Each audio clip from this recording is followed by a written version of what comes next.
Assalamualaikum warahmatullahi wabarakatuh. Bismillahirrahmanirrahim. Tabarakalladzi nazzalal furqana ala 'abdihi liyakuna lil 'alamin nadhira. Allahumma shalli wa sallim wa barik ala sayyidina Maulana Muhammadin wa ala alihi wa sahbihi ajmain amma ba'du. Tengarso sedanten pengasuh pesantren langitan ingkang kula hormati, wabil khusus Kang Ki Haji Bet Fakih Ki istri garwa ingkang kula hormati Neng Farid sedanten Gus Alawi, Gus Muhammad sedanten wonten Gus Muhammad, Nyai Mutamimah Harir sedanten ingkang kula hormati para khotimat. Niki alhamdulillah keluarga langitan saged mencabut uzlah kula. Kula niku pun niat uzlah niku nyepi, tapi niki karena Gus Alawi ngersakno nggih kula badhe cerita-cerita ilmiah. Kula mboten badhe mau idhah hasanah, badhe cerita ilmiah yang mungkin pun mulai dilupakan konco-konco Quran. Kula badhe matur bilih khatam niku sae. Setunggal hikmahipun mengeluarkan Quran minal ghorobah ila syuhra. Jadi kalau banyak yang hafal Quran yang mungkin bagi orang banyak itu enggak terkenal menjadi terkenal. Mergi kathah tiyang semaan, kathah tiyang deres, kathah tiyang sing tersiksa kalau ada yang salah. Dados barokah apal niku radi jaim. Nah riyen zaman rong apal orang maca salah tenang ae, bareng wis apal lu tersiksa. Sampai kata kejadian salat itu batal gara-gara makmume niku mboten trima imame salah. Berarti maca berhubung imame niku salah dielingno.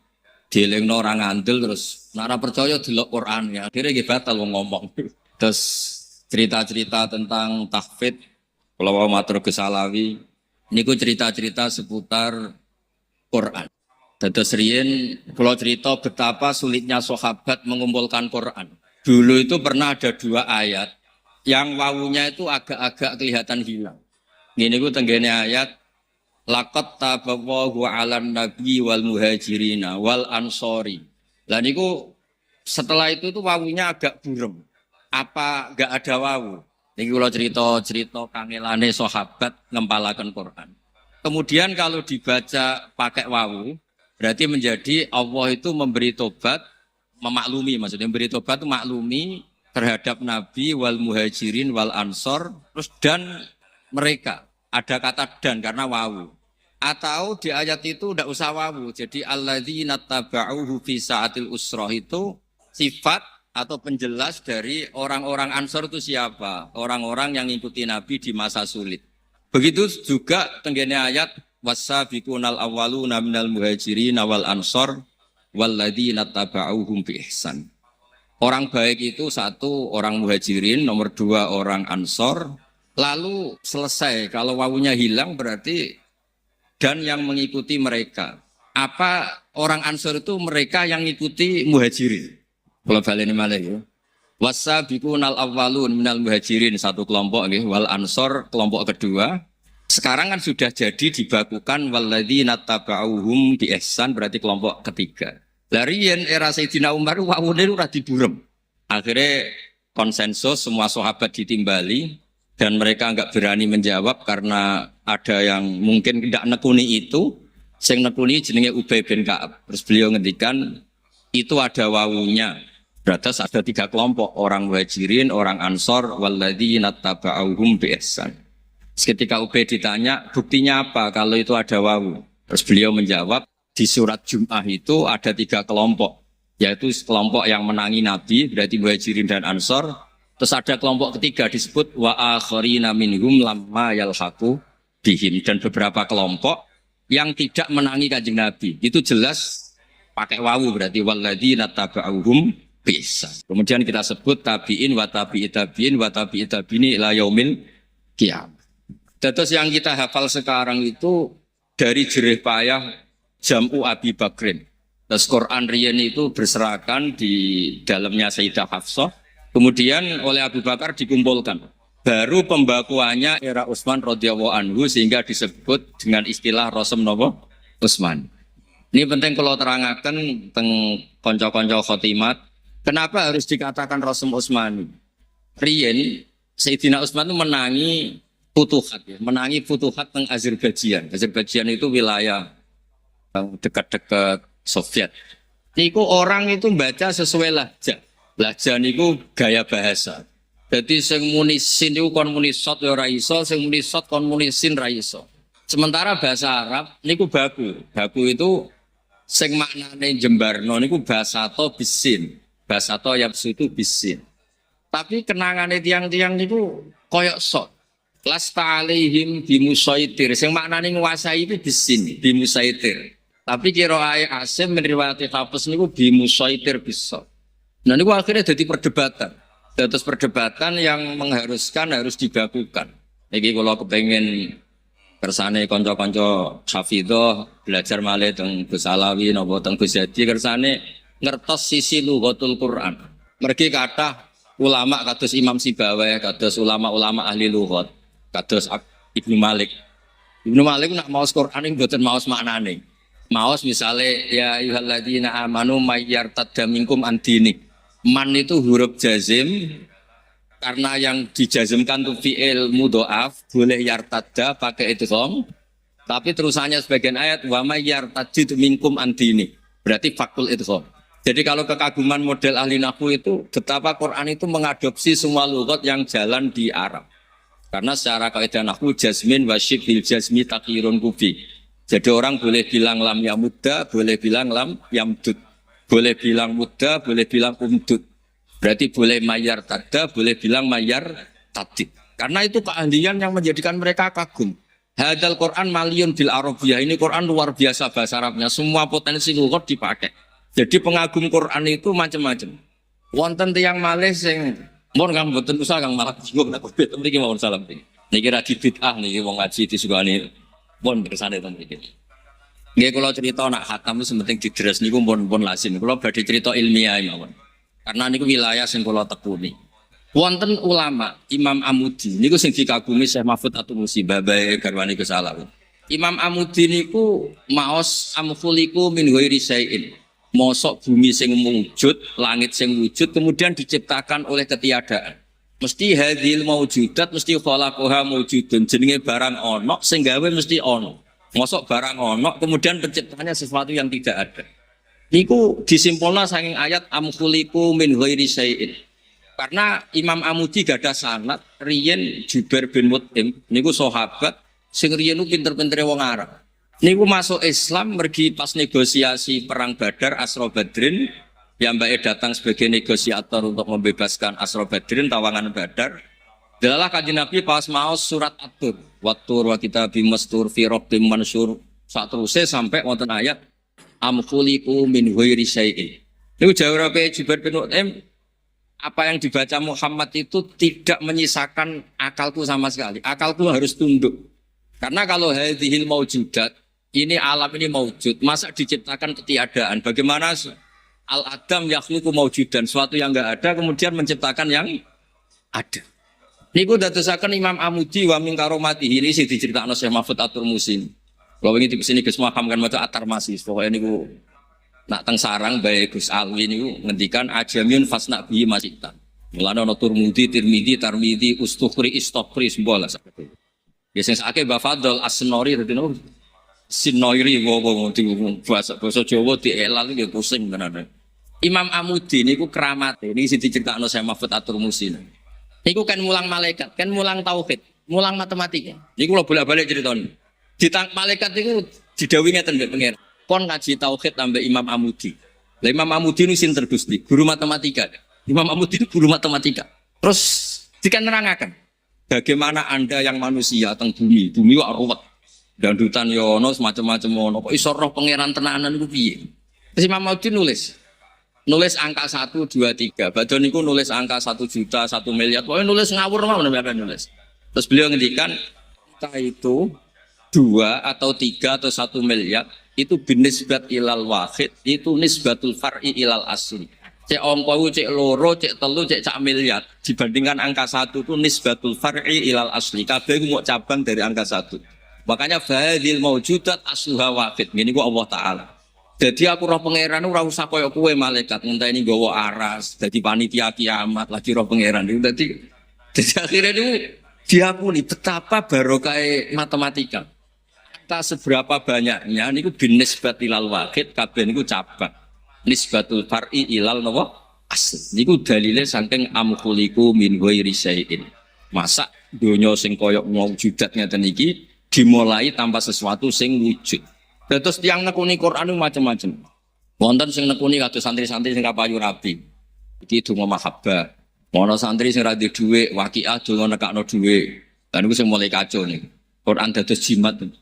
Akhirnya golek Istanbul terus dibodoni bakul-bakul Istanbul nih. Kabeh muni asli. Akhirnya regane mung 20.000. Kula nate teng pasar niku takok, "Mas Istanbul regane piro?" 20.000 Gus. Nak sak piro? 1 juta. Niku lho. Pak didol teng putih-putih nak sing ngedol keramat itu ya terus koyok larang. Ini sakake Quran. Terus tiang nekuni Quran sing disebut ahlul Quran, ahli wa khosotu. Niku termasuk nekuni makna. Kalau ingin matur tentang pondokipun ning Izah kula matur, nekuni makna itu juga amrun muhimun, sesuatu yang prinsip. Mungkin ini mbak-mbak harus mengkaji ini juga. Sakta, kalau bolak-balik cerita. Sakta itu keharusan siapul kalam. Mergi ada 2 lafadz yang kalau tidak disakta itu melahirkan salah paham. Ya misalnya pun yang terkenal gitu. Walam yaj'allahu iwaja. Allah tidak menjadikan Quran itu iwajan ing bengkong. Sampean waca langsung qayyiman lan ora digawe ing jejeg. Berarti Quran itu tidak bengkok, juga tidak nopo lurus, tidak jejeg. Itu kan fasadal makna, makna menjadi rusak. Tapi kalau disakta, Allah tidak menjadikan Quran itu bengkok, mandek. Ora bengkok iku apa? Iya maknane jejeg. Kados kula bolak-balik nyontokno, "Cung, aku aja celukno Zaid, mandek Umar." Berarti yang harus dipanggil nopo? Umar. Tapi kalau tidak ada jeda, ojo celokno Zaid, Umar bakar. Berarti semuanya dilarang dipang. Sehingga filosofi sakta itu memang keharusan. Begitu juga kalau sering nyontokno. Ketika orang kafir bangun dari kubur, mereka tanya, "Mam ba'atsana mim marqadina." Sing nangekno aku iku sapa? Justru jawab kalian Allah, "Hadza ma wa'adar Rahman." Iki wis wayahe Allah buktekno janjine. Jadi sing awal kalimatul mustafhim atau kalamul mustafhim, sing kedua kalamul mujawib, sehingga ada tanya jawab. Nah karena tanya jawab nggak boleh dibaca langsung, nanti fasadal makna itu menjadi rusak. Itu juga ada pakar-pakar yang menekuni spesialisasi saktah waqaf. Mulane ngendikane Ibnu Jazari ngendikan wa ba'da tajwidi kalil hurufi la budda min ma'rifatil wuqufi. Setelah Anda tajwidnya benar, Anda harus nekuni wakaf. Ada beberapa wakaf. Dawe Abdul Hadi Segaf, tenggene surat Zumar atau surat Mukmin. Begitu juga telah menjadi titah Allah kalau orang-orang kafir itu pasti ashabun nar. Coba kalau sampean baca wasol, itu sampean nanti bisa didemo sama malaikat. Kalau sampean baca wasol itu ashabun nar itu siapa? Alladzina yahmilunal arsa. Itu betapa tersinggungnya malaikat hamalatul arsi karena menjadi badal cara nahwu dari ashabun nar. Jadi kalau suwun mbak-mbak sing hati-hati wakaf, masa semaan ke susu ya mboten usah diabrak mawon wakaf nis. Wa kadzalika haqqat kalimatu rabbika 'alal ladzina kafaru annahum ashabun nar waqaf. Terus alladzina yahmilunal arsya niku mubtada berdiri sendiri, mengke khabare niku yusabbihuna bihamdi rabbihim. Itu wakaf-wakaf yang dicontohkan Habib Hadi Segaf tenggene kitab Qiraatu Nafi'. Kersane orang itu tahu sisi ekstrimnya. Jadi sampai nak belajar wakaf, niku delok sisi ekstrimnya. Betapa ashabun nar niku boten saged diterangno kalian alladzina yahmilunal arsa. Karena ashabun nar tentu tidak orang-orang sing yahmilunal arsa. Terus nomor 3 dari sisi makna. Kalau sering mau kitab, kalau nu gadah kitab Rasul Usmani kata. Di antara sing kula gadah ini ku kitab tentang kecerdasan Qur'ani. Niku beliau ngendikan hatta inna tilawatal makna afdalu min tilawatil lafzi. Sehingga pada akhirnya tilawatul makna itu juga kadang-kadang lebih utama ketimbang tilawatul lafzi. Misalnya ngeten nggih niki kula suwun terutama teng kangkang ada banyak hafid yang karena tidak pernah belajar fikih itu tidak risau kalau ada nikah atau cerai yang tidak sesuai syar'i. Karena dia tidak pernah tilawatul makna. Dan ini PR betul bagi kita semua. Saya ulang lagi, ini PR betul. Misalnya nyuwun sewu, ada orang ngangkat anak putri. Karena mulai kecil, yang ngertinya itu bapaknya. Ketika nikah, dinikahkan bapak angkat. Di komunitas yang tidak ngerti fikih itu gak tersiksa. Padahal yang boleh jadi wali itu bapak nopo kandung. Dan Allah Ta'ala telah membatalkan at-tabani, anak angkat secara nasab. Ini buatan nangsal jados wali. Dan itu Allah ngendikan secara jelas ud'uhum li abaihim wa aqsatu indallah. Sehingga kalau nu kepengen niki cerita mawon niki cerita jangan sampai keterkenalan lafate Quran itu tidak diimbangi dengan keterkenalan makna. Kalau gak ada cerita zaman sahabat Subi'ah al-Aslamiyah niku ngelahirakan. Nggih dados bojone badhe kapundhut 16 hari saking bojone kapundhut niku piyambake watul hamli. Akhirnya beberapa sahabat itu debat. Yang satu diikutkan partai atau kelompok walladzina yatawaffawna minkum wa yadharuna azwaja yatarabbasna bi anfusihinna arba'ata asyhurin wa asyra. Karena ini ditinggal mati suaminya, idahnya pakai partai 4 bulan 10 hari. Yang sebagian sahabat mengikutkan kelompok wa ulatul ahmali ajaluhunna ayyadhna hamlahun. Karena ini hamil, maka idahnya itu ya sudah melahirkan. Berarti lebih cepat karena 16 hari dari suaminya meninggal dia sudah melahirkan. Datang Sayyidina Umar radhiyallahu anhu. Beliau ngendikan agak ekstrim, agak kasar. Menadak 16 dino, mbok bojone rung dipendhem angger nglahirno ya iddah bar. Laukana zaujuha alas sarir langkodot iddatua. Suaminya andaikan diranjang sekalipun belum dikebumikan, kalau dia melahirkan ya iddahnya selesai. Nah dulu, ini kalau cerita, dulu sahabat itu mengapalkan maknanya Quran itu sama dengan semangatnya ngapalkan lafaz. Jika aja sampai keterkenalan Quran secara lafaz boten diimbangi keterkenalan makna. Akhirnya nyuwun sewu akeh cah hafid bayangno hafid dibak mantu wong sugih terus dirumat sing wedok. Niku Qur'ane mun ra dikuwalik. Mergo ar-rijalu qawwamuna 'alan nisa bima faddalallahu ba'dahum 'ala ba'di wa bima anfaqu min amwalihim. Jadi nak wani dadi wong lanang nafaqah min amwalihim. Lah niki Qur'ane dekne min amwalihinna. Wong lanang dinafaqahi donyane sing wedok. Niku mun pecundang, niku mun masalah. Soal takdir mboten napa-napa lah wong bejo. Tapi itu sudah ndak bener mental. Lan kula nate maos teng kitab, kena lanang tenan maca Quran ya yunfikun. Kita hafid, kita punya mental ingin memberi. Jangan kita hafid, bayangno nek sapal Quran diumrohno wong gratis, digekno omah, digekno masjid. Berarti Quran kuwale, ora yunfikun tapi yunfakun. Jadi macane yunfikun, mentale yunfakun. Jadi macane yunfikun yang memberi infak, mentale ingin diinfaki. Nah, hal-hal seperti ini cara kula juga tidak kalah pentingnya supaya bersamaan dengan kita yang punya status ahlul Quran, ahlu wa khosatu, bersamaan dengan itu juga kita buah piro kadare, kula suwun buah piro kadare niku punya mental Quran. Lan kula nu ngantos sak mangke nggih. Pokoke ngapal Quran nggih apal mawon, mulang tafsir nggih mulang mawon. Kula mboten nate kepikiran dapat terkonversi oleh dunia nopo pangkat mboten nate kepikiran.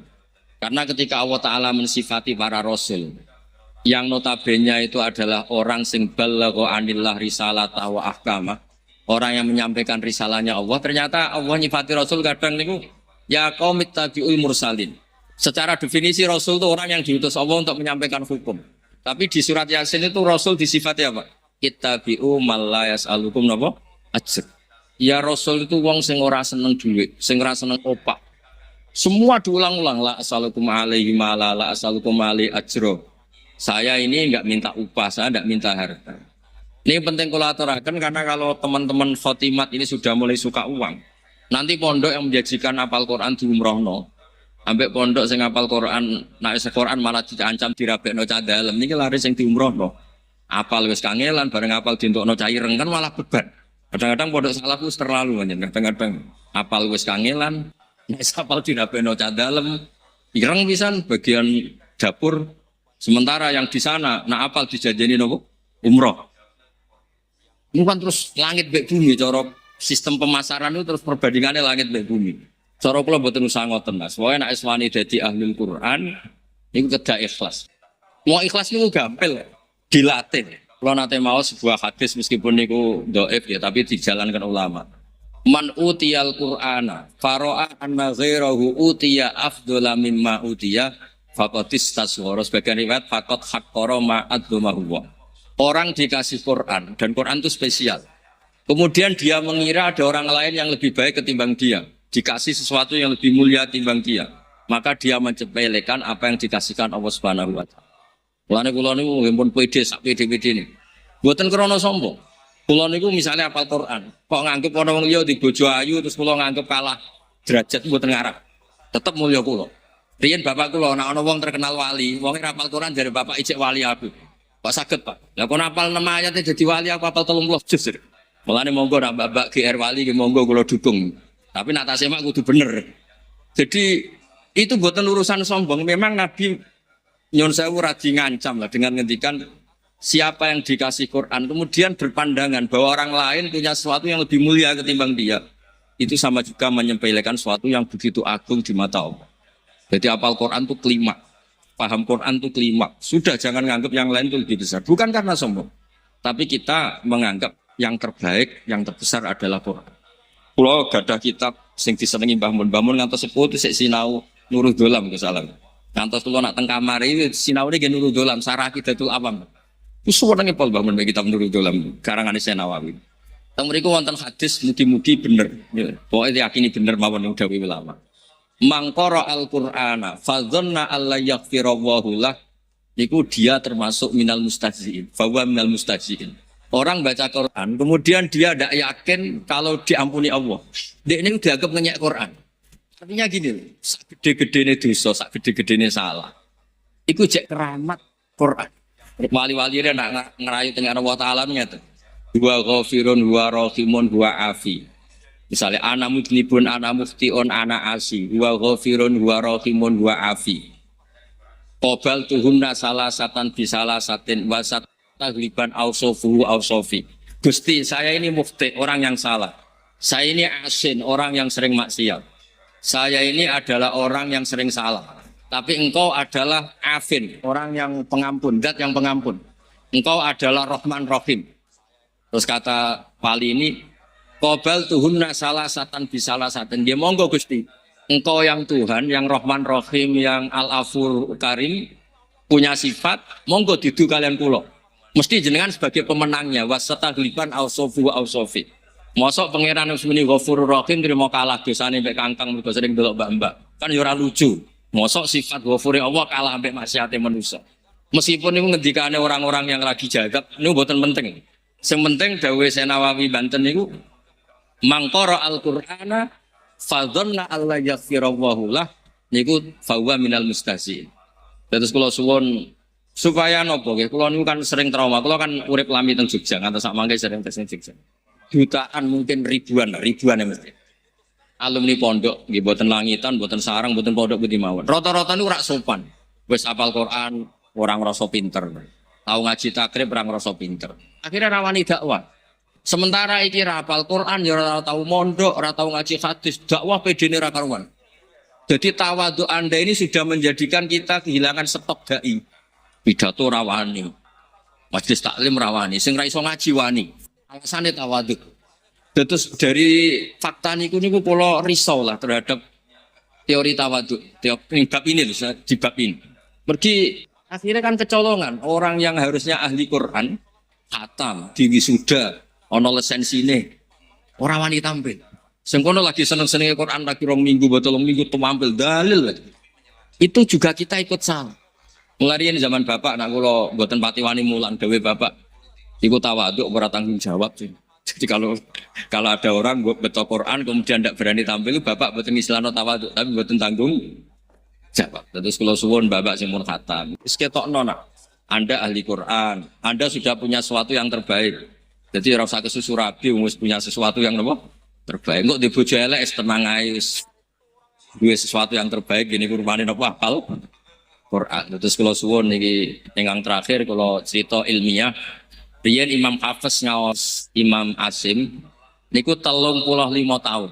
Jadi monggo nambah-mbak badhe ngaos tahqiq niku kinten-kinten 35 napa? Terus per hari hanya 5 ayat. Sehingga Hafiz ini dianggap kredibel ketika meriwayatkan Imam Asim. Nggih pancen riyen niku Quran wau kula critakaken. Mboten enten titik, mboten enten harokat. Sehingga kalau misalnya mamang selain talaqti min afahil masyayikh sekali mamang itu enggak ada solusi kecuali Kek niku nggih cara sakniki mencari berbagai sumber. Mergi mau ndak mau. Kalau bolak-balik cerita, Imam Hafiz, niku ngajine Imam Asim, niku diulang walam yakullahu kufuwan ahad, pakai wau. Imam Syu'bah diulang Imam Asim walam yakullahu kufan ahad, pakai hamzah. Sesuai dua murid ini pas teng pondok cocok. Kang, kowe mau ngajimu piye? Walam yakullahu kufuwan ahad. Nak kowe ngajimu piye? Walam yakullahu kufan ahad. Jika masyhur ketika kita menyebut qiraatu Asim harus ditambahi min riwayati Hafiz. Karena Imam Asim punya rawi namanya Syu'bah. Dan itu beliau punya cara qiraah yang beda dengan riwayatul Hafiz. Akhirnya muridnya loro niki komplain teng gurune. Kenapa kita menjadi beda padahal min syai'in wahid yaitu Imam Asim.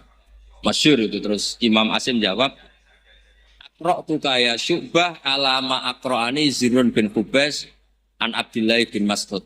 Wa aqra'tu kaya Hafiz alama aqra'ani Abdurrahman As-Sulami an Aliin radhiyallahu an.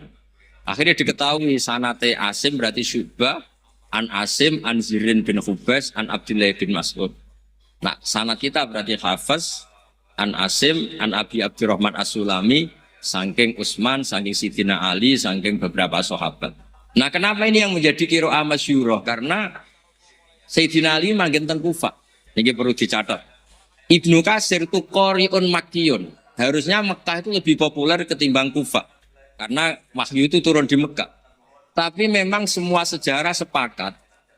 Sakwuse Rasulullah wafat atau intakola ila rafiqil ala itu sahabat, akabir sahabat tidak ada yang ke Mekah. Akabir sahabat itu hidupnya di Irak. Fa inna aliyan sakanal Kufah wa Abdullah bin Mas'ud sakanal Kufah. Dan akabiru ashabi Rasulillah itu kata sing pindah teng Kufah. Jika sanad ulama Kufah itu a'la sanadan minal Makki. Jika Imam Asim sing tiyang Kufah niku sanate luwih dhuwur timbang sanad Ibnu Katsir sing teng Mekah. Mergi Kufah digeni akabirus sahabat. Mulane jenengan nak ngaji qiraah asapah niku wa ahlul Kufah yaqra'una bi kadza. Niku dados qiraah masyhur. Pergi kita tahu semua Sayyidina Ali akhirnya manggen Kufah, Abdullah bin Mas'ud dia manggen di Kufah, dan beberapa orang top niku pindah teng Kufah. Teng Mekah namung wonten beberapa sahabat sing boten akabir sahabat. Ngene wonten Usaid bin Hudair, wonten Abdullah bin Sa'id, tapi tidak sebanyak teng Budi teng Kufah. Iku dados dadi unik. Jadi Quran turun teng Mekah Madinah, tapi sanad yang paling cepat ila Rasulillah harus lewat Kufah. Itu nggih kula suwun meskipun ini ilmu yang tidak napa tidak terkait dengan hafalan, kersane jenengan ngertos kenapa qiraah yang diriwayatkan ahlul Kufah justru dadi qiraah napa masyhur. Lane nggih rati unik. Qiraah sab'an sing paling populer nggih qiraatu Asim riwayati Hafiz. Itu paling populer sak dunya. Sementara qiraatu Nafi' padahal Imam Nafi' itu tiyang Madinah. Uripe nggih teng Madinah. Ibnu Katsir uripe teng Mekah, sanate Mekah. Mergi pakar-pakar Quran niku uripe teng Kufah. Ya, karena ini jarang ya ada yang mau cerita ini. Uripe teng Kufah dan akhirnya barokah niku nggih Kufah itu jadi markasnya ilmu. Ada Kufah, ada Baghdad, ada Basra. Setelah itu melahirkan ahli nahwi. Mulane gerono ahli nahwu mesti ahli Kufah, ahli Basra. Sing ngarang nahwu nggih tiyang Kufah, tiyang Basra. Akhirnya ilmu tasawuf nggih pindah teng mriku jenenge Hasan Basri. Terus wonten migrasi keilmuan sing dulu sentrale teng Mekah Madinah, saniki sentrale teng Kufah, teng Baghdad, teng Basra. Terus niku asal usul kenapa wonten sampean ngaos itqan niku wonten as-sahful qiraati sanadan Asim. Wa as-sahful qiraati i'roban Abu Amrin. Itu ada silsilahnya. Kenapa secara nahwu paling logis gini. Misalnya Imam Kisai itu cara baca agak-agak nyuwun sewu cara kasarane agak saenake dhewe, dipek menangi dhewe. Ya mbek nak maca mboten wallahi rabbina ma kunna musyrikin, tapi mbek nak maca wallahi rabbana ma kunna musyrikin. Karena perasaane beliau itu wallahi demi Allah rabbana duh pangeran ingsun. Tapi kalau kiraannya kita wallahi itu karena jer karena kosam, wallahi demi Allah ya karena jer ya badalnya rabbina. Tapi kalau Imam Kisai bacanya wallahi rabbana ma kunna musyrikin. Dan itu wajhul i'rab yang indah sekali dan itu juga orang Kufah.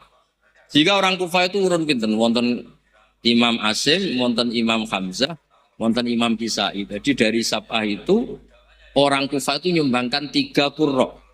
Ya akhirnya populer. Ya, terus niki cerita mugi-mugi boten menggurui tapi kalau kepengen kangkang napa mbak-mbak bisa jane cara oleh milih niku ya kula kepengen sing sering ngapal Quran kangkang.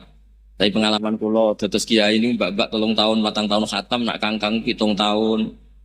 Nggih alasane sabar lebih baik ketimbang kesusu ya. Jadi mbak-mbak ini pancen kedah cepet. Jadi nak selak tua nak kangkang santai mawon dari minas sobirin terus. Jadi memang kecenderungannya tapi wonten teori sing rondo elek tapi kula ya kadang-kadang setuju. Gus kena apa mbak-mbak gampang ngapal. Kok biasa ngapal rego Gus. Dadi nek apal iku bangsa apalan iku cepet. Cak lanang bar tuku apa kan lali regane. Nek wong itu kan eling. Lah baru kailingan iku kena nggo ngapal lho sik. Muga-muga pengamatan niku salah. Mugi-mugi salah nggih ngoten mawon. Wassalamualaikum warahmatullahi wabarakatuh. Terima kasih Gus Ba untuk pencerahan yang luar biasa. Kita masih punya waktu 28 menit. Kalau Gus Ba berkenan, apakah ada yang ingin bertanya? Singkat, padat, sebutkan nama. 3 aja ya. 1, sini 2, 1 lagi dari Ahwat. Ya Ibu ya. Ya, silakan. Bismillahirrahmanirrahim. Assalamualaikum warahmatullahi wabarakatuh. Perkenalkan Gus Baha. Nama saya Boyi. Mungkin agak beda dengan pada umumnya. Saya bukan dari kalangan santri, tapi ketika mendengar ceramah Gus Baha pada awal-awal saya kuliah itu merasa kok kayak sebelumnya kenapa tidak masuk santri aja gitu. Karena ternyata toh yang diajarkan juga banyak dasar-dasarnya atau prinsip-prinsipnya yang sama. Dari jalur berpikir dan lain sebagainya. Yang ingin saya tanyakan di sini adalah ketika Gus Baha menyampaikan tentang diroyah, mungkin singkat saja Gus, apakah diroyah ini alat atau ilmu universal yang bisa digunakan ketika berdialog dengan orang-orang yang mengatakan itu kan kaidah kalian gitu, itu kan kaidahmu. Ada hal-hal yang memang apa nggih tidak bisa dipersamakan atau tidak bisa digeneralisir. Ya mungkin seperti itu, Gus. Dan juga yang terakhir, kalau boleh saya izin bersalaman boleh Gus. Kesempatan. Assalamualaikum warahmatullahi wabarakatuh. Assalamualaikum warahmatullahi wabarakatuh. Perkenalkan saya Taufik Satrio, biasa dipanggil Tosa, singkatan. Baik, langsung saja mungkin untuk pertanyaannya. Di Yaumil Akhir nanti kan ada yang namanya Yaumil Mizan. Itu timbangan gitu kan. Nah itu bagaimana kalau timbangannya itu sama, artinya seimbang. Nah, apakah itu nanti akan berada di tengah-tengah antara surga dan neraka atau seperti apa? Kemudian yang kedua, itu terkait dengan perbuatan buruk ke orang lain. Ketika kita berbuat buruk ke orang lain itu kan kita istilahnya zalim kepada orang lain. Tapi di lain sisi, itu secara zahir kan seperti itu. Tapi di lain sisi, di akhirat itu kan, kalau secara pahala, kita itu membantu orang lain mendapatkan pahala. Nah,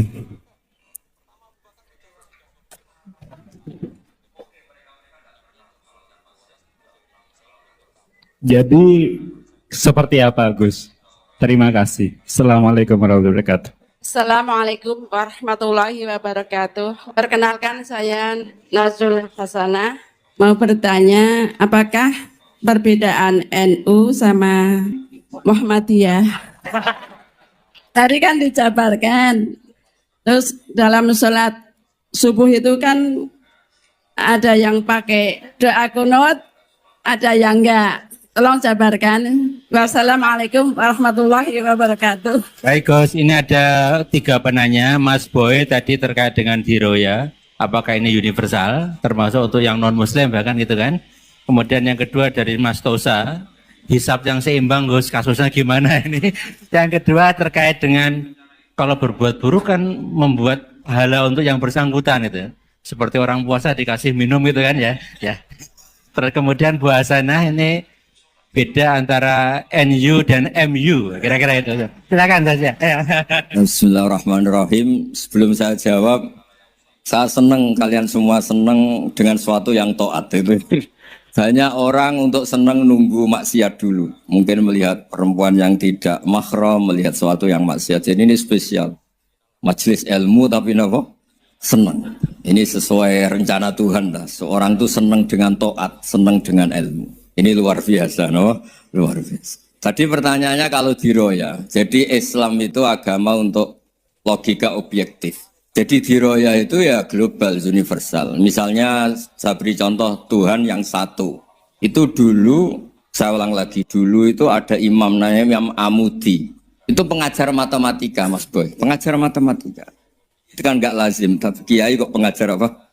Singkat cerita, ini cerita keramat. Kalau kalian nggak paham ya keramat sendiri. Jangan nggak paham menentang. Singkat cerita, di antara keramat beliau itu Allah itu nyuruh para malaikat disuruh ngaji matematika, ngaji tauhid, tapi disebut sama Allah ngaji matematika. Ternyata apa? Cara ngajarkan gini. Misalnya ngajarkan di titik angka 2, 3 sampai 1 miliar 1 triliun. Nisbatus naini ilama la nihayatalah. Itu nisbatul fard asli. Angka itu entah 2, entah 3, entah 1 miliar, semuanya dibanding angka 1 itu namanya cabang. Tetap yang al aslu itu angka 1. Itu otak siapapun itu akan ikrar dengan logika tadi. Bukan kita Muslim. Semuanya akan tahu angka berapapun jumlahnya, tetap asal usulnya angka 1. Terus dia gambar apa saja, gambar masjid, apa gambar sapi atau gambar apa saja. Dimulai 1 titik. Gambar ruwet maupun gak ruwet tetap saja dimulai 1 titik. Nuktatul wujud. Sehingga kalau zaman saya ngaji, Pak Rektor ngaji dulu diterangkan semua makna Quran ada di Fatihah, Fatihah ada di Bismillah ya. Bismillah itu ada di titiknya. Titiknya bak. Lah kenapa ini hebatnya Quran? Kenapa dimulai dari 1 titik? Untuk maklumatkan semua alam raya ini dimulai dari 1 titik, yaitu wujud Allah. Logika seperti itu kan orang nggak terima gimana? Mbok gambar seruat apapun dimulai dari mana coba? 1 titik. Angka sebesar apapun dimulai angka apa? Jadi diroyah itu ya universal gitu Mas. Ya gitu Mas Bay ya. Jadi diroyah itu universal. Ya soal ada yang belum dapat hidayat apa itu nomor 2, tapi logika yang dibangun Islam itu. Terus pertanyaan kedua apa? Draw tadi. Mizan. Kamu ingin draw? Ini kasih nih, nggak pernah ngaji Quran itu. Di antara yang diterangkan Quran detail itu Ashabul A'raf apa? Ashabul A'raf. Orang yang baiknya sama buruknya itu imbang. Itu sudah disediakan nanti di surga itu ada pagar. Kamu ingin di situ? Pagar pembatas, oh? Pagar pembatas. Di surga enggak, neraka enggak. Jadi kejadian surga dan neraka itu gini tak terangin ya. Jadi kira-kira gini. Kan hisab itu hanya rubu'un nahar, sekitar 2 jam, 2 jam setengah selesai. Jadi 1 dunia ini dihisab Allah, hanya Allah butuh waktu 2,5 jam. Rubu'un nahar. Kenapa gitu Pak Rektor? Karena semuanya datang ini sudah terindikasi dan itu sudah jelas. Misalnya orang yang soleh banget, wajahnya bersinar, bahkan semua tubuhnya bersinar. Yas'anuruhum baina aidihim. Yang pas-pasan, ya sinarnya pas-pasan. Sehingga nanti yang punya sinar cukup di kanan. Yang kelip-kelip agak ini yang rawan kesaruk ini yang gelap gulita langsung di kiri. Nah itu terus faduri babenahum bisuril lahubab. Terus Allah langsung bikin pagar. Nah yang rawan kesaruk pagarnya yang kelip-kelip tadi. Yang temangsang ini. Karena yang jelas hitam di kiri, yang jelas putih kanan. Yang abu-abu ini sama malaikat digaruk saja. Nah terus temangsang di Araf itu. Nah, terus setelah dipagar ini dia punya kegiatan. Kalau melihat neraka bilang Rabbana srif anna adzaba jahannam. Kalau melihat surga ya Allah, ma kuntu asqa khalqik. Saya ini hamba Engkau yang tidak paling sial dan Kau Maha Rahman. Tolong saya jangan dihadapkan ke neraka lagi. Karena itu menyiksa. Oh sabar. Wa ahraqaka. Ya ketika melihat neraka itu dia komentar, ya Allah, neraka ini begitu merusak wajah saya. Hawa panasnya itu sudah menghancurkan semua. Baunya juga agak enak. Saya minta saya dihadapkan ke surga bersama Allah. Tapi kamu tidak minta lagi kan? Tidak, saya hanya minta itu tok. Gitu. Nah ini saya pandu. Kalau kamu ngalami tak pandu. Kalau kamu ngalami tak pandu. sama Allah terus diberi janji supaya tidak minta yang lain. Tidak, saya tidak akan minta lagi. Terus melihat surga. Nah, di surga melihat orang kayak gitu kan, di surga nanti kalian kan hura-hura semua. Terus istri yang di dunia kurang cantik, rewel, yang di surga itu istrinya cantik semua, gak rewel semua. Gak minta belanja, cantiknya tidak usah kesalahan, pokoknya top lah. Terus dia melihat tersiksa, cara Jawa ngiler. Wih, masa ngelihat tok? Akhirnya ya lama-lama berani ngajukan, ya Allah masa ngelihat tok? Dikasih masuk gitu. Ya, terus tapi kamu kan janji tidak minta lagi. Ya, terus ngerayu-ngerayu Tuhan lagi. Akhirnya walhasil nanti kalau betul-betul A'raf itu nasibnya akhirnya masuk surga. Tapi tadi digarap dulu lah, dikerjain dulu. Itu lama sekali perjalanannya, Bang, lama. Nah, soal orang membunuh itu, apa contohnya tadi? Berbuat buruk sama orang lain, ya apapun lah. Berbuat buruk sama orang lain itu, kalau faktanya nanti tobat, Allah yang bisa ngelola itu. Makanya Nabi pernah senyum-senyum, pernah tertawa-tawa. Sungguh ketika Allah menghendaki rahmatnya itu semuanya indah. Yaqtulul qatil fayatubu hadza. Jadi ada orang yang saya membunuh, terus dia tobat serius. Kemudian al-maktul yang dibunuh ini masuk surga karena madlum. Qatilnya karena tobat serius juga masuk surga. Ya begitu juga di kedoliman-kedoliman yang lain. Jadi ya makanya tobat itu penting sekali. Ya taruh saja begini yang terkenal ya, contoh Wahsy itu jelas di surga karena syahid dibunuh Wahsy. Apa Hamzah lah. Hamzah ini jelas di surga karena matul syahidan. Dibunuh secara syahid oleh Wahsy. Tapi karena Wahsy tobatnya serius, nanti juga di surga. Begitu juga keburukan-keburukan yang lain. Jadi tobat ini misalnya ada orang hartanya dicuri. Tentu yang dicuri ini kalau dia orang baik, ya mungkin secara formal lapor polisi. Tapi kalau dia orang baik mungkin ridho lah, sudah itu, sudah ridho kan. Berkahnya ridho, dia menjadi orang baik karena ridho diuji Allah, hartanya apa? Dicuri. Kemudian yang mencuri tobat. Entah harta itu dikembalikan, entah dikasihkan masjid sebagai amalnya yang dicuri, entah apa-apa. Allah ngasih tobat orang ini. Kemudian sama-sama jadi orang baik, kemudian sama-sama di surga. Makanya itu Nabi sampai senyum-senyum, betapa rahmatnya Allah tidak terbatas. Sama lagi, betapa rahmatnya Allah tidak terbatas. Bahkan qatil sama maktul bisa ngopi di surga bareng tadi itu. Karena ya tadi, masyhur itu. Yang paling legenda dalam sejarah Islam kan, saya pernah membunuh orang yang sangat dicintai Rasulullah. Sebagai tobat saya akan membunuh orang yang paling dibenci Rasulullah. Singkat cerita, Wahsy ini menangi bunuh Musailamah al-Kadzdzab, orang yang ngaku-ngaku Nabi yang merusak tatanan apa? Islam. Apapun itulah, cerita-cerita apapun itu. Makanya saya sering cerita, kalau preman pasar itu tobat, jangan nyapu masjid. Tobatnya tetap di pasar, yang dulu pasar gak aman karena dia, sekarang aman karena dia. Jangan tobat terus nyapu di pasar, pasar diganti soksisennya, pengganti. Itu gak fair apa? Jadi kalau tobat itu harus seimbang dengan zaman salahnya. Zaman apa? Kayak Umar. Ketika dia kafir itu orang Islam dibikin takut. Terus ketika dia Islam, gantian orang kafir dibikin takut. Pertama dia Islam langsung marahnya Abu Jahal, Abu Lahab. Awas kalau ganggu Rasulullah. Ngadepin saya. Itu fair. Kenapa? Fair. Jangan tobatnya bikin orang takut, lah tobat ke masjid, nyapu. Yang di pasar diganti penggantinya tetap gaduh. Gak boleh, harusnya kalau lama bikin pasar takut, ya sekarang lama bikin pasar apa? Aman. Itu tobat yang apa? Seimbang. Ya kira-kira gitu ya. Nanti tak pandu kalau sudah di Arab. Ya, NU sama MU. Satu itu beda seragamnya dan logonya. Kedua nama ketua umumnya. Ketiga tanggal acara besarnya. Muktamar Muhammadiyah dan NU itu beda. Sudah beda satu abadnya. Tentu dulu Muhammadiyah, tapi begini ya, perbedaan itu nggak bisa dihindari karena tadi ada sudut pandang apa? Ada sudut pandang itu nggak bisa dihindari. Ini cerita yang nyata ya. Saya ulang lagi, senyata-nyatanya.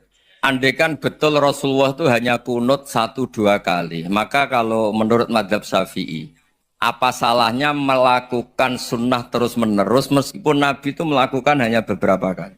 Karena pertama sesuatu yang pernah dilakukan Nabi pasti akan menjadi sunnah yang terus. Nabi itu puasa Senin Kemis juga tidak selalu. Salah kalau ada orang bilang Nabi malah takut kalau ibadah sunat dilakukan terus menerus karena nanti takut dikira wajib. Itu masyhur dalam kaidah usul Oke. Tapi yang tidak kunut juga tidak salah karena ya tadi Nabi ya pernah kunut, Nabi juga pernah tidak kunut karena nabinya orang banyak, kan bukan Nabi kelompok tertentu, no? Jadi sederhana. Terus menyangkut ini dengerin betul ya, sujud. Sujud itu banyak ulama yang mengatakan untuk sah itu harus melibatkan 7 anggota. Umirtu an asjuda ala sab'ati azumin al jabha wal yaden wal rukbaten wal qadamain. Saya diperintahkan sujud itu melibatkan 7 anggota, yaitu jabha, yaden 2 tangan, 2 lutut, terus 2 qadamain. Tapi Imam Syafi'i ngendikan andekan ada pendapat yang mengatakan ukurannya cukup jabha, maka itu juga benar. Karena Nabi ketika sujud ngendikan sajadalaka waj'i wa sam'i wa basori. Ya Allah telah sujud ke engkau wajah saya, jabha saya. Nabi tidak menyebut tangan, tidak menyebut rukbaten, tidak menyebut qadamain. Ini wajah dua wajah, ukurannya itu hanya jabha. Itu kayak iya, kayak enggak. Nah, hal-hal seperti itu yang menjadikan ada ijtihad. Ijtihad itu satu pemikiran yang cara sudut pandang itu kayak iya, kayak enggak. Nah, itu terus ada al-madhaibul arba'ah. Terus ketika implementasi di Indonesia, dulu Mbah Ahmad Dahlan juga ngaji Bahasa Soleh Darat. Mbah Hasyim Asy'ari juga ngaji Bahasa Soleh Darat. Ketika di Mekah sama-sama ngaji Syekh Khotib Minangkabau, sama-sama ngaji Syekh Mahfud Termas. Jadi ya kalau di keluarga kita itu ya biasa aja perbedaan-perbedaan itu selama masih ilmiah dianggap biasa. Karena memang ngelola sudut pandang itu nggak bisa ditertibkan. Nabi Yahya itu suka berkawan orang soleh, karena berkawan orang soleh itu enak. Tapi kalau Nabi Isa suka dadani desa-desa tertinggal yang masih macem-macem. Ketika ditanya, kenapa engkau suka berkawan orang-orang gitu? Ana tabibun udawil mardo. Di mana-mana kiai itu ya nyembuhkan yang sakit. Jadi kalau dakwah yang sudah iman tuh akeh tunggale gitu. Tapi dakwah gitu kan tantangan. Itu sudut pandang. Ada nabi itu yang tertawa terus guyon terus. Yang satu murung terus. Ya sama Nabi Isa dan Yahya kan satu angkatan. Mali aroka dohikan fakaan nama tak manumin makrillah. Kamu kok tertawa-tawa terus seakan-akan nggak ada adab saja. Yang satu tanya, mali aroka abisan kaan nakata kenatu mir rahmatillah. Wong kok murung terus, kok dunia orang rahmat deh. Nah, Anda ini orang hebat. Guyu banter ya iso, nangis banter ya iso. Nah itu sudah orang kombinasi itu. Isa ya mau, ya mau, Muhammadiyah ya gelem, NU ya gelem. Ya, sudah biasa aja. Karena tadi konstitusi NU yang mengatakan ibadah harus ikhlas karena Allah. Muhammadiyah juga sama harus ikhlas karena ya sudah, kalau karena Allah sudah selesai kan. Yang menjadi masalah itu kan identitas untuk haddun nafsi, untuk diri sendiri. Kalau kita ikhlas masalahnya apa? Coba masalahnya apa coba? Imam Syafi'i pernah di Masjid Abu Hanifah yang tidak kunut. Beliau enggak kunut. Ketika tanya, lima ada tarok tal kunut ikroman di hadal madhab, saya menghormati madhab ini. Jadi ya biasa. Sebaliknya juga sama. Orang-orang Hanafi kalau Imam Syafi'i kunut ya ikut kunut. Karena kalaupun Anda yakin itu tidak disyariatkan, kamu juga yakin itu tidak membatalkan apa? Sholat. Itu yang perlu dicatat. Kalau Anda tidak yakin sunat, kan tidak yakin kalau itu membatalkan sholat.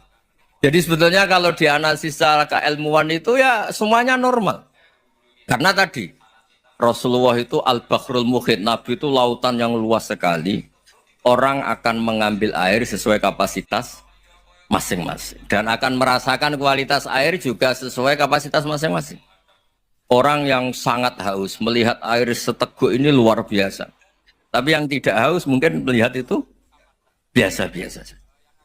Jadi makanya saya mohon lah, sudahlah itu biasa aja, apalagi secara sanad ya sama, secara tradisi sama. Ya soal perbedaan tidak harus dengan NU, antara Muhammadiyah juga biasa beda. Mungkin di UI antar rektorat juga beda-beda. Yang satu suka dekat rektor, yang satu suka enggak. Monggo asal itu niatnya ikhlas. Terakhir saya beri cerita, ada sahabat ditanya, "Sifli wajah Rasulillah." Coba tolong saya ceritakan wajahnya Nabi kayak apa. Sahabat tuh nangis senangis-nangisnya. Kenapa engkau menangis? Saya itu tidak pernah melihat wajah Rasulullah SAW. Loh kenapa? Engkau kan sahabat. Sungkan. Sebagai bentuk penghormatan saya tidak berani melihat wajahnya. Sebagai bentuk penghormatan pada waktu Nabi, saya tidak berani sowan. Nabi di dalam punya keluarga, punya istri, punya cucu. Kalau saya sowan tuh ganggu. Ya masuk akal. Bentuk hormat itu ndak ganggu kan. Tapi ada orang-orang yang bentuk hormat, bentuk sayang tuh sering datang ke majelis. Sama-sama masuk akal. Bisa didebat gimana? Sama-sama masuk. Ya sudah itu ijtihad maksudnya. Itu ijtihad. Itu sudah sama-sama masuk akal. Abul Hasan Asyadili itu kalau kemana-mana pakai mobil mewah, pakai baju mewah.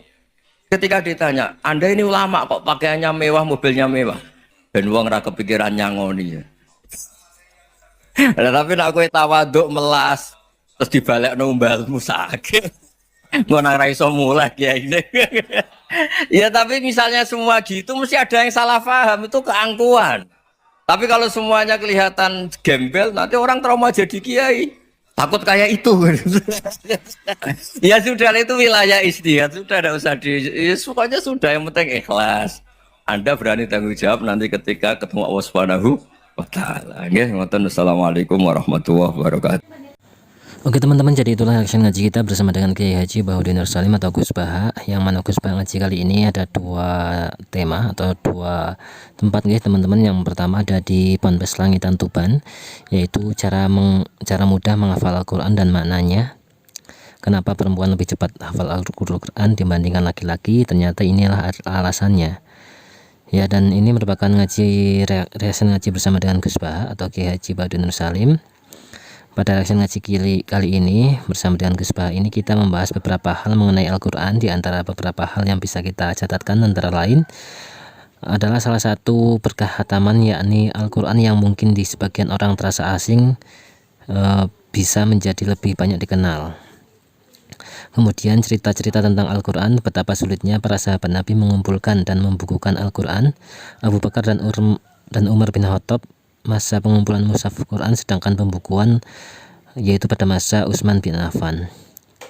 Pada masa dahulu banyak daerah yang melafalkan Al-Quran sesuai lughat atau logat masing-masing ya, logat masing-masing bahasa daerah, sehingga Al-Quran perlu dilakukan pembukuan atau pembakuan lughat atau logat bahasa sesuai dengan bahasa Arab yang murni. Dari hal inilah yang juga menjadikan adanya qiraah sab'ah. Kemudian lagi-lagi Gus Baha menolak diberikan makanan dan minuman saat ngaji ya, karena memang beliau tidak mau. Kemudian ada kisah Jubair bin Mut'im, orang pandai di Arab yang masuk Islam karena takjub dengan logika Al-Quran. Lalu juga yang sering disampaikan oleh Gus Baha yaitu Imam Amudi, guru matematika yang diminta mengajari ketauhidan melalui matematika kepada malaikat. Kemudian mulai kacau jika Al-Quran dijadikan jimat, atau sangat kasihan nasib Al-Quran jika dijadikan sebagai jimat ya. Hanya diandalkan saja, tapi apa istilahnya ya, tidak menjadikan wasilah tapi malah dijadikan jimat.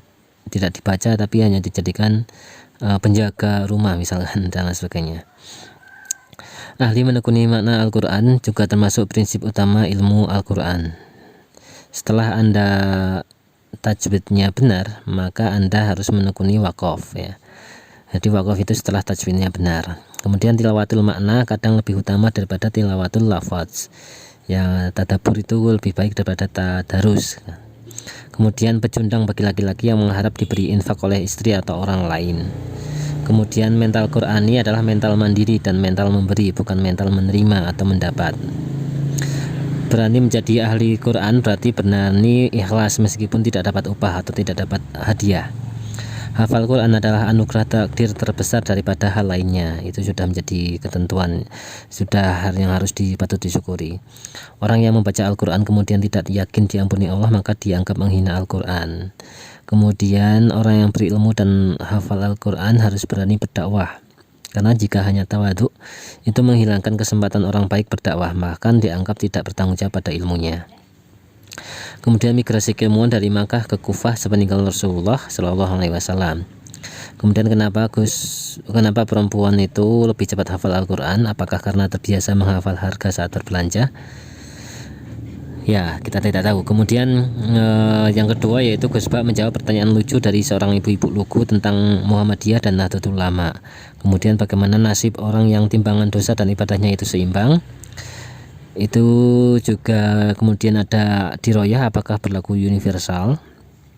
Kemudian ketika doa dan ibadah seimbang, timbangannya di Zaumil Mizan itu bagaimana? Kalau berbuat buruk ke orang lain berarti memberikan peluang baik bagi orang lain ya. Kalau berburuk pada orang lain berarti memberikan peluang bagi orang lain untuk mendapatkan pahala. Lalu dia dapat pahala tidak karena membukakan peluang orang lain untuk berpahala dengan cara dia berbuat buruk pada orang lain. Nah, itu kan logika-logika yang terus-menerus seperti itu. Kemudian lalu bagaimana akhirnya? Dan kemudian bagaimana sikap kita terhadap perbedaan antara Nahdlatul Ulama dengan Muhammadiyah yang sering sudah dibahas ini teman-teman. Kemudian Gus Baha sangat senang melihat orang bahagia dalam ibadah, dalam majelis ilmu, dalam keadaan taat, karena banyak orang yang akan merasa bahagia itu harus nunggu setelah dia berbuat maksiat. Kemudian ada Al-Quran itu intinya adalah di surat Al-Fatihah. Al-Fatihah intinya ada di surat Bismillah, di lafal Bismillah. Bismillah itu intinya ada di huruf ba, dan huruf ba itu intinya pada titik yang berarti segala sesuatu itu bermula dari satu titik, yaitu zat wujudil wujud, yaitu Allah Subhanahu wa taala. Orang yang wajibul wujud ya.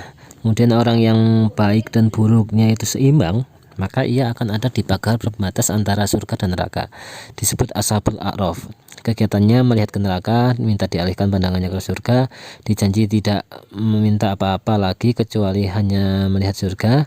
Ketika melihat surga, dia tidak tahan meminta pada Allah untuk memasukkan ke surga.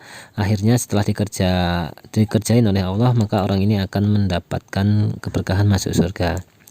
Lalu berbuat buruk pada orang lain, kalau faktanya nanti dia bertaubat, maka Allah akan mengelola apakah bisa masuk surga. Jawabannya tergantung apakah dia berani bertaubat dengan sungguh-sungguh atau tidak. Sebagaimana yang diceritakan dalam contoh, itu ada Wahsy yang membunuh seorang yang paling dicintai oleh Nabi, yaitu Syahid Hamzah. Kemudian Habsyi ini bisa masuk surga karena bertaubat dengan sungguh-sungguh dan mampu membunuh orang yang paling dibenci Nabi, yaitu seorang nabi palsu bernama Musailamatul Kazzab.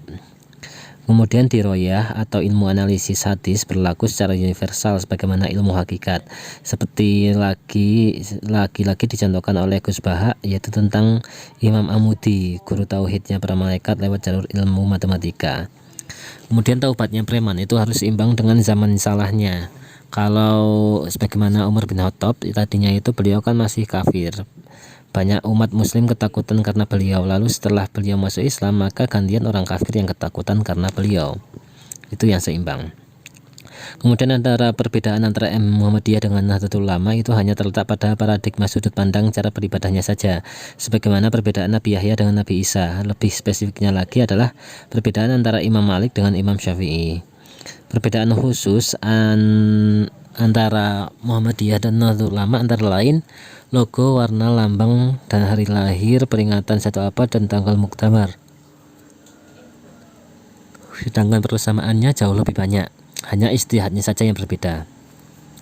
Nabi adalah lautan yang luas, umatnya seperti ember atau wadah untuk menampung air, semua sesuai dengan kapasitas masing-masing dengan prioritas makna masing-masing atau ijtihad. Contoh Abu Hasan As-Sadili memakai ijtihad menjadikan dirinya sebagai ulama yang mewah, kemana-mana pakai mobil, banyak uang, dan lainnya, dengan alasan tidak diberi sangu setelah pengajian. Intinya semua perbedaan hanya tentang bagaimana cara berijtihad atau cara beribadah, pada intinya itu sama.